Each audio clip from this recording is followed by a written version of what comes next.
nataka kutoa shukrani kwa gavana wenu na mjumbe wenu hapa Jomvu kwa kunialika mimi siku ya leo nifike hapa nije niweke jiwe la msingi kwa mradi muhimu zaidi hapa Jomvu.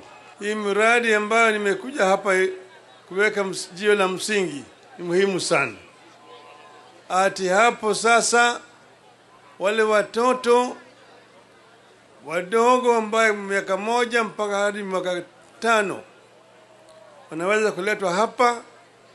Mama yao wanakuja asubuhi wanawaleka hapa na wanachungwa hapa mpaka jioni. Sasa ile mama amemaliza kazi yake na inakuja kuchukua mtoto yake, na gharama ni ya serikali ya kaunti ya Mombasa.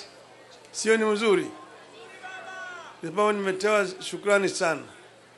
Yale yote ni mambo ambayo yalikuwa katika manifesto yetu ya ODM. Tulikuwa na mpango kunaitwa Baba Care. Baba Care. Baba Care. Sasa yeye imekuwa hapa ni Abdul Samad Care.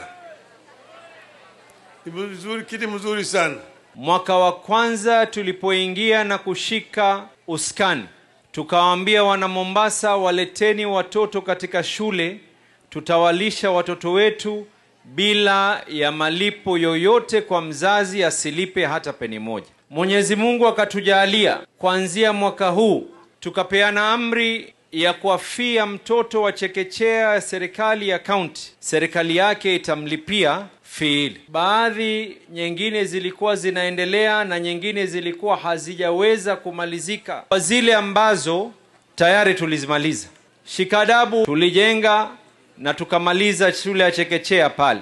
Mwangala tulimaliza ECD yake pale. Mtopanga, Majengo, Mlaleo na Kazandani tukaweza kuhakikisha pia hali yake sivyo vile ilivyokuwa inafaa kuwa, tukaweza kuzirekebisha. Kuja leo kwa governor kuanzisha mradi huu wa ECD, tumpigie makofi mheshimiwa governor. Watoto wa chekechea watasoma sasa hapa hapa. Tena taarifa ambao towapa, watasoma bila kulipa na chakula takuwa ni bure. Mpigieni governor tena makofi yake sana.